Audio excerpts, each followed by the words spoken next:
Nous allons rapidement parler du congrès de la Fédération togolaise de football, la clôture du dépôt des candidatures citées depuis hier soir. On ira ensuite au Maroc où un arbitre a été suspendu à vie pour de grossières erreurs dans un match. Et puis on évoquera aussi la première ligue. Le titre peut-il encore échapper à Liverpool? Tous ces sujets, nous en parlons avec Michel Samuel Takpa, journaliste sportif. Bonsoir. Bonsoir Sam. Nous parlons d'abord du congrès de la Fédération togolaise de football. Depuis ce 26 décembre, les acteurs sportifs connaissent donc tous les candidats au congrès électif de la FTF du 25 janvier. Le président de la commission électorale de la FTF, Darius Acho, a rendu public un communiqué dans lequel il informait que le dépôt des candidatures du congrès de l'instance fêtière s'est clôturé hier. Et pour le moment, 2 candidatures sont en lice. Il y a celui du sortant Guy Akpovi et puis celui de Hervé Pisa. Première question, Samuel Takpa. Il n'y a pas eu d'engouement. Pourquoi? Il n'y a pas eu d'engouement, peut-être parce que les gens sont fatigués entre griffes du football togolais, qui ne cesse de connaître des remous. On sait comment ce football évolue aussi difficilement, même si avec l'arrivée du colonel Guy Akpovi, qui va terminer son premier mandat de 4 ans, il a apporté des touches nouvelles. Mais il faut dire que c'est un football qui a véritablement du mal à décoller. Et que c'est ce qui fait qu'il n'y a pas d'engouement autour de la candidature. Et puis vous savez, on sait déjà que le colonel Guy Akpovi a amorcé un travail. Et on sait déjà qu'il a envie de pouvoir continuer véritablement et achever ce qu'il a commencé. Peut-être que les gens se disent, même si on dépose les candidatures, c'est sûr qu'il va gagner le deuxième mandat. Ça veut dire, en tout cas pour les 2 dossiers qu'on a pour le moment, le favori, on peut prendre le risque de le dire que c'est Guy Akpovi? Sans doute, parce que comme je l'ai dit, il a commencé un travail qu'on doit forcément apprécier, même s'il y a eu quelquefois de petits couacs. Le travail là, on sait déjà que le championnat togolais avait du mal véritablement à redémarrer. Quand le colonel Guy Akpovi est arrivé, ça a commencé par venir. Avec les guillons, si on peut le dire, de Claude Leroy aussi, qu'on sait que les matchs amicaux au niveau de l'équipe nationale sont négociés maintenant. On n'a pas eu à voir ça avant au Togo, où il était très difficile pour le sélectionneur en place de pouvoir négocier un match de ce nom. Mais on sait que l'équipe de Claude Marie-François Leroy arrive à voyager. Et la nouveauté, c'est que quand l'équipe nationale, Fagnon, évolue, il y aura les jeunes aussi qui vont véritablement jouer. Donc il y a aussi le démarrage, même si ça n'a pas été ce qu'on attendait du championnat féminin. Donc voilà des chantiers que l'ancien ou bien le président sortant a essayé d'amorcer. Il y a eu aussi des difficultés, ces championnats qui ont commencé, ce championnat plutôt qui a commencé. Il y a eu des actes de violence chaque fois sur le terrain de foot. Ça s'est toujours répété. Le président de la Fédération togolaise de football, on a l'impression qu'il a voulu prendre les taureaux par les cordes, mais il n'est pas arrivé à le faire. Ça a même commencé cette saison avec les scènes de violence. Voilà quelques couacs au niveau de son premier mandat, mais il faut dire en somme qu'il a fait un grand boulot et donc il aura sans doute envie de pouvoir achever le chantier qu'il a commencé. Pour moi, c'est le favori, voire l'archi-favori. Si on prend également le second qui est en lice et qu'on connaît très bien ici parce qu'il est consultant sportif sur New World, c'est Hervé Pisa qui a été vice-président de la FTF. Il a aussi des mérites.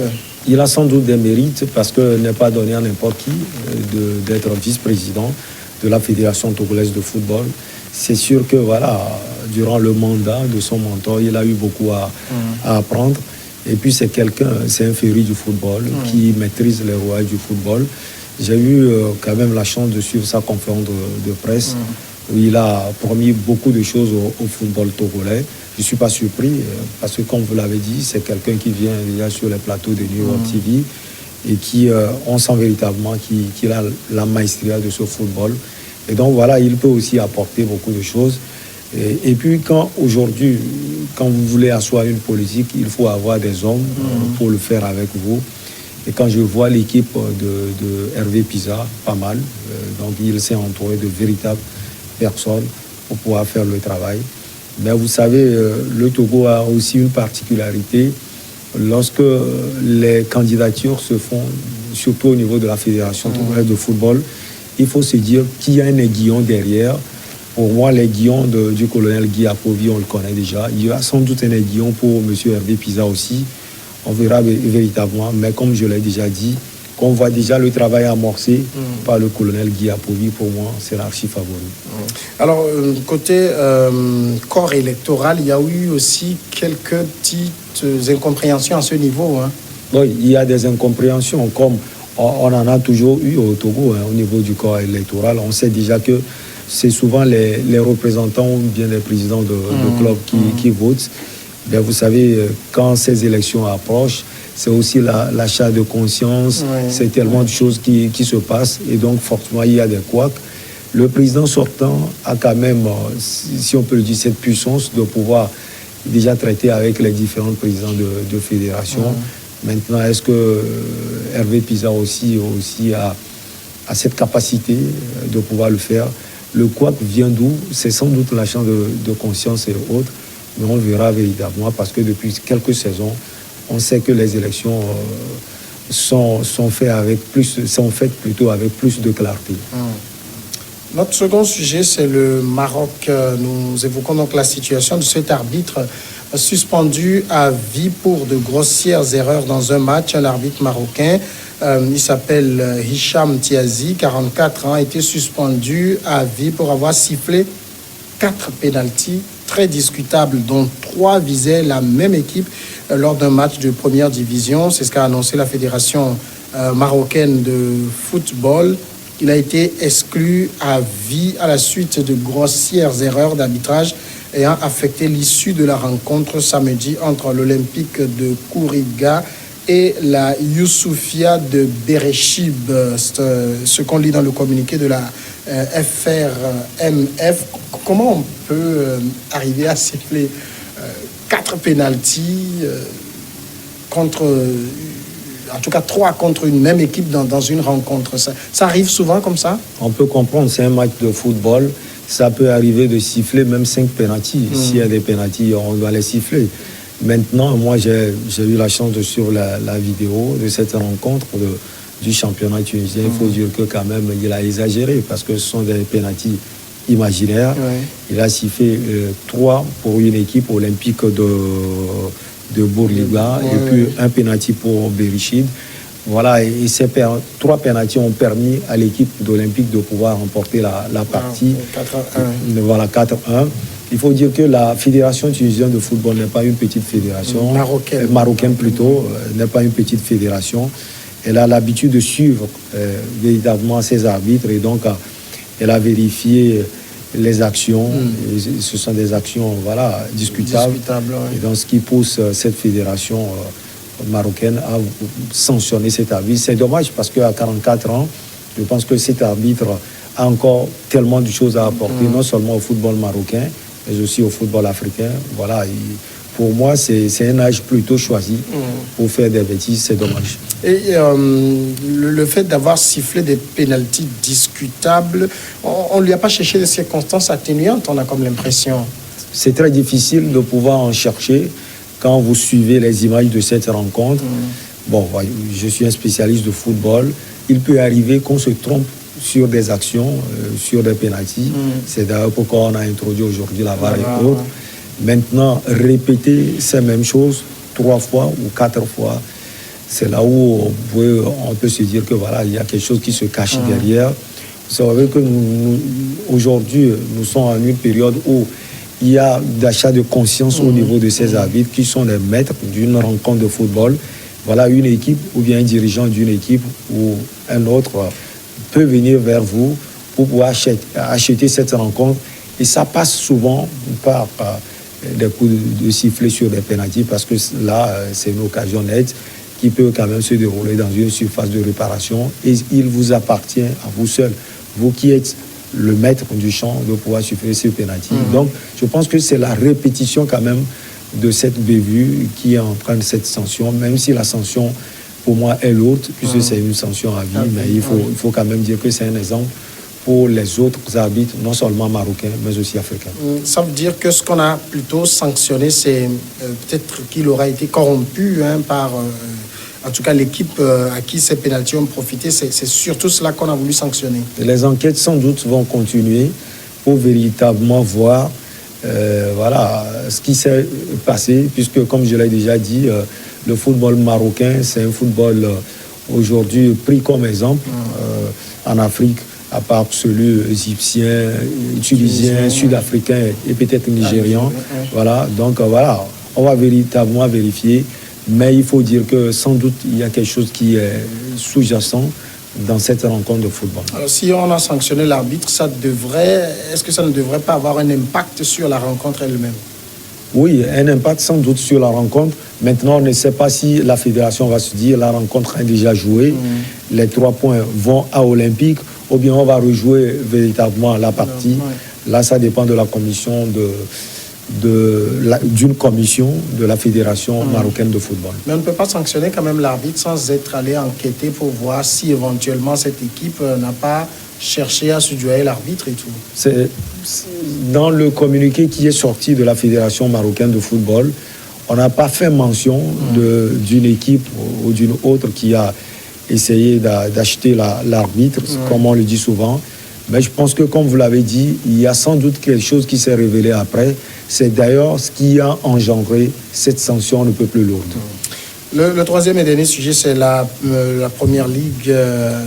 Le titre peut-il encore échapper à Liverpool alors que sa situation comptable et ses performances face à ses rivaux Manchester City et Leicester attestent de sa supériorité? Liverpool refuse pour le moment d'évoquer le titre qu'il approche pourtant, peut-être parce que certaines plaies sont encore ouvertes. S'il était rationnel, les Reds auraient la certitude que plus rien ne peut leur arriver. C'est une évidence pour tout le monde, sauf pour eux-mêmes.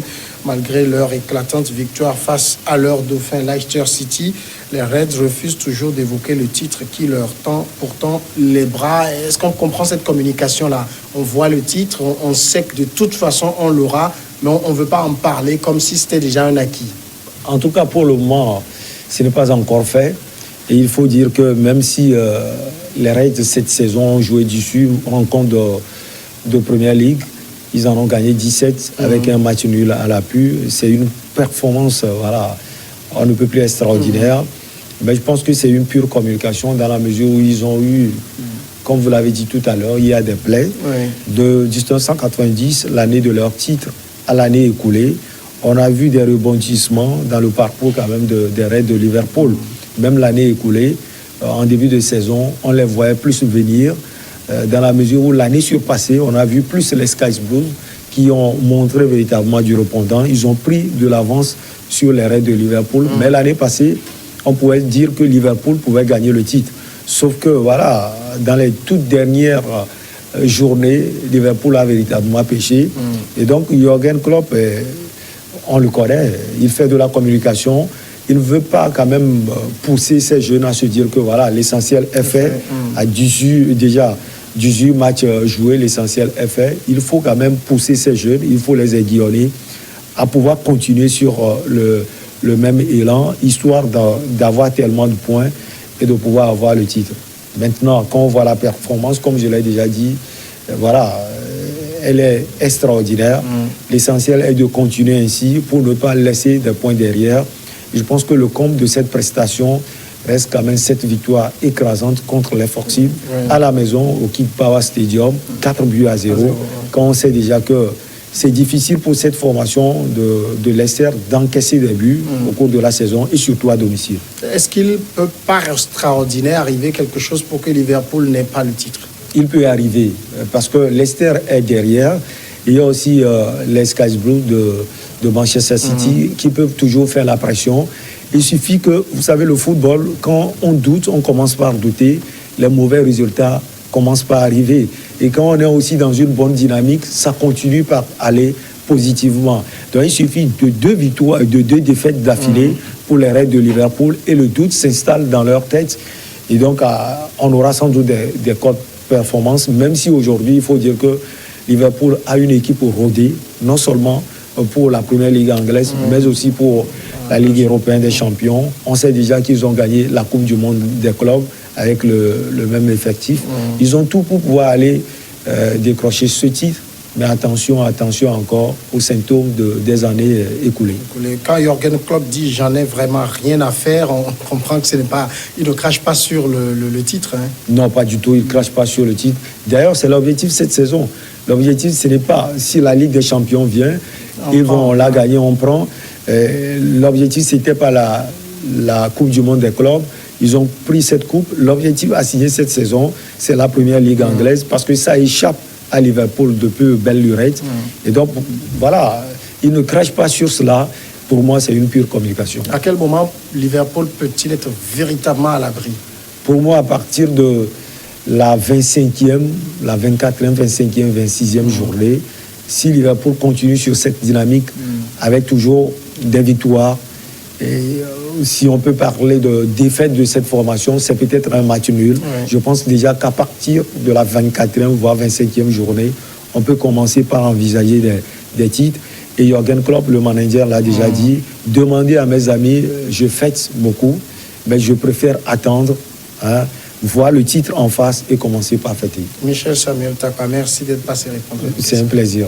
Nous allons maintenant observer la pause et après le journal, on va passer à regard croisé.